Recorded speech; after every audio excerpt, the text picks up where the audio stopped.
Welcome to the Studio 360 VR video podcast here at Adobe Max 2016. We're at the Metal booth, and Tim Montijo from Unified Pictures. Unified Pictures. You just finished presenting. Yes. And so you were showing some really cool stuff, like a Mad Max kind of movie. Yes. Tell us about that. So that's a movie called Wastelanded. We spent about $200,000 on it, and basically we're doing all the post right now. I'm doing most of the post myself. And it's all 360. It is all 360 3D. So we shot it. We shot it on the Nokia OZO camera, and it's a really, really cool piece. So it's I'm doing it with my best friend and partner, Sam Macaroni.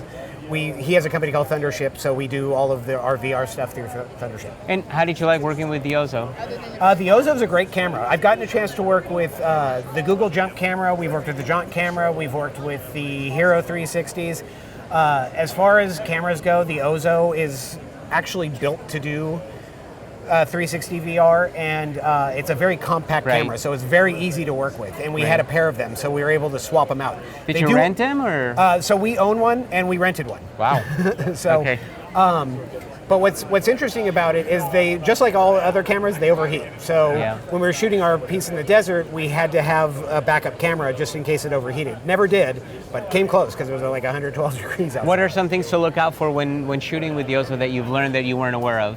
I can't really think of any negatives, really. Really? I've had nothing but positive experiences. It shoots beautifully. What about stitching afterwards? So the OZO actually does its own stitching. So basically you pull the hard drive out of the back of the OZO. It's actually connected to the battery, and you plug it into a Mac, and there's stitching software that automatically stitches it together. So it does automatically. In the past, we've had to stitch our own footage, and that is kind of a pain. Yeah, especially I would imagine. when you have people that are going into seam lines. It's all repairable, but it's something that takes a lot of handwork. How is the stitching of the seam lines itself, the auto stitching? Is it pretty good, or? The auto stitching in the OZO is pretty good. The dovetail, you get a little bit of a seam line that we have to go back and kind of fix it. But everything that's in the back, so nobody ever really looks back for a long period of time. Right.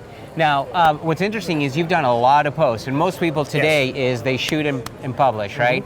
You're doing it the right way, which is let's fix it, let's color correct it, and you're doing a lot of VFX. So tell us a little bit about those challenges that you're experiencing in 360 that is different than the posts you've done in traditional filmmaking. Well, I mean, because I from time to time, I go back. My company does primarily live action movies, so I get to work on all of those and the visual effects on all of those. And it's interesting when we go back to do regular shots now, it's much easier and faster because I'm only working with what you see here. Exactly, the frame. When you have 360, you're not only dealing with more information because you're getting everything all around you, the file sizes are much larger. We're working with 8K, so like the OZO's 2 4K plates, and everything we do is stereo. I don't even think we've done a mono project yet. So rendering time is a big factor because where with a visual effects shot in a movie, even if I'm working at 4K, a lot of times I can render those things out. They take a couple seconds on a render farm. When you get a 2-minute clip that's 360 stereo and you've got 70 or 80 layers, it's a couple hours of render. Right. So it's almost like stepping back a couple years because the technology's gotten fast, right? So, and the GPUs have gotten a lot faster, but now we're working with much more data. So do you need to do all that rendering prior to looking at the dailies, or is there a way to look at dailies before stitching and the We always look at our dailies before we stitch. So there's the OZO will let you do that. So the OZO has something called an edit stitch, and it's a very quick. You can bang it almost out like 3 or 4 minutes. Yeah, it's got a bunch of lines. It doesn't look very good, but it tells gives you an idea of the shot. You know exactly what is in that shot. Right. And so by doing that, when we get into the post-production process, and this is only with the OZO because all the other cameras, everybody, like even the Jaunt camera, when you upload to their cloud server, they give you a low-res clip that you can view before you make your decisions on that.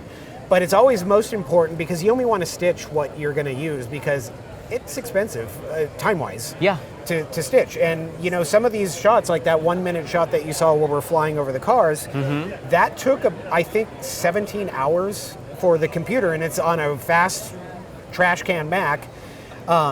To stitch, but it took like 17 hours to do. So you literally have to just walk away from it. And so for us to actually get the dailies, from dailies to actual working footage, it takes about 4 or 5 days. Oh, that's crazy. Yeah. That really is crazy. And it's like going back when we were working with film. When I first started, I was working with 35 millimeter film. It had to go to the lab, and then it had to be almost like telecined. that. And if we were doing effects, it had to be pin registered. Yeah. So there was all these steps, and you would have to wait a couple days to get your footage. Right. You go to digital now. You're watching stuff immediately, and you can start cutting that day.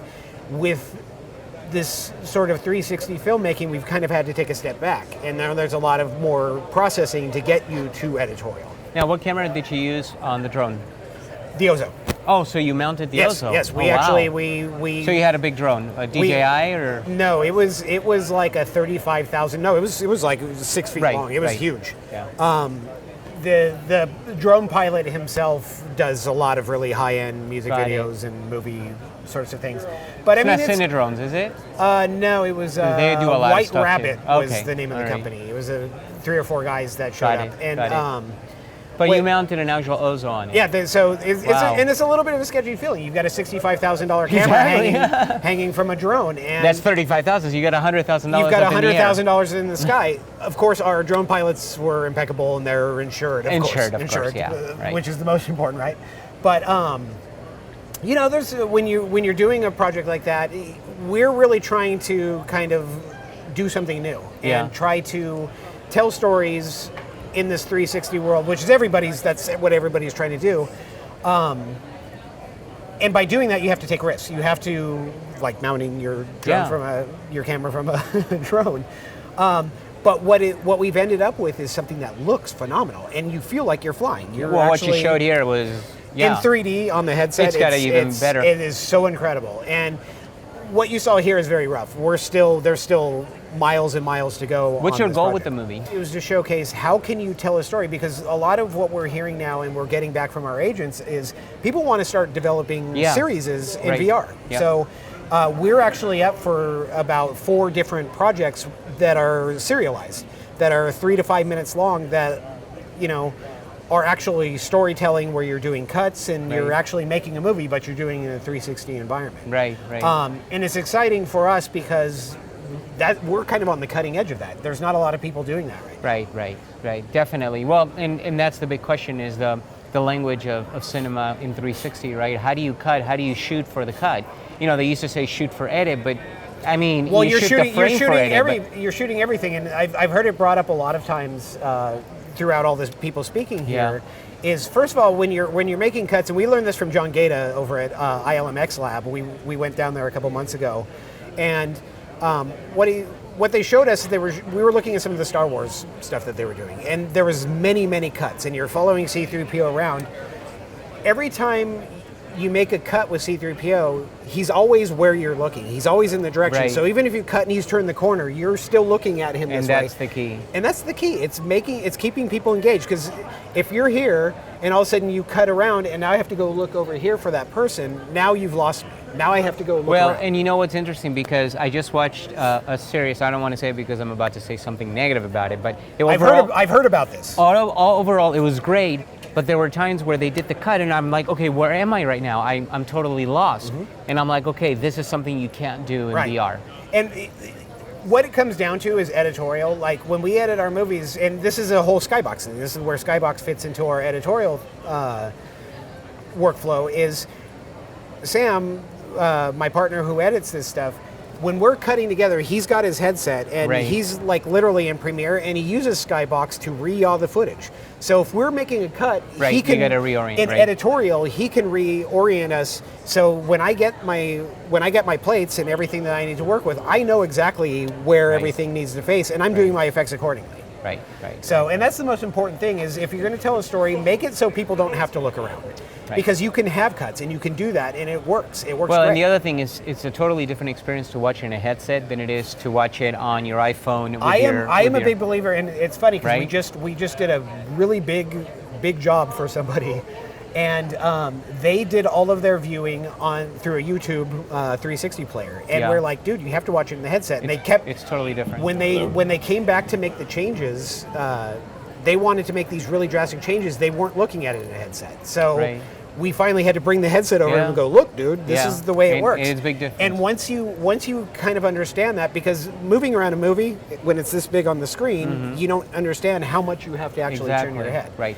And it's And actually moving it like this with your hand, it becomes kind of dizzy, and also with your finger. Then when you put this on, it actually feels more comfortable. And we've actually done tricks like re-yawing the footage in the scene, like where Keyframing it. where we actually keyframe it, but we do it at a slow pace and we don't do it too jarring, and you can actually direct people's attention that way. And it works, and it doesn't make you want to fall over. The only thing you have to be careful about is that they're not looking the other way, because then you're re-yawing them in the wrong direction anyway. One of the things that we've learned in our movie making process is when we have our first edit, we show it to a whole bunch of people, and we watch on the computer screen as they have the headset on, and they're looking. We look where people's eyes are, and we'll do it for about 10 to 15 different people. We'll average out what because you're always going to get the guy that's doing this. But that's, you ignore that, So because they're the rebel. So you look at what people are looking, and that's what's really going to give you the cue as to where people are looking and where you need to put your emphasis on effects. I mean, we try to make our effects go everywhere in there, but if I'm going to put a congested amount of them for eye candy, I'm going to put it where they're looking, because if you're looking away, then or where you want them to look, or where we want them to look as well. Yeah, exactly. So, all right, Tim, we're out of time. Thank you so much. If people want to find out more about you, I am at Unified Pictures. We're at unifiedpictures.com. My name is Tim Montijo, and thank you. Great to meet you, Tim. Thank you very much.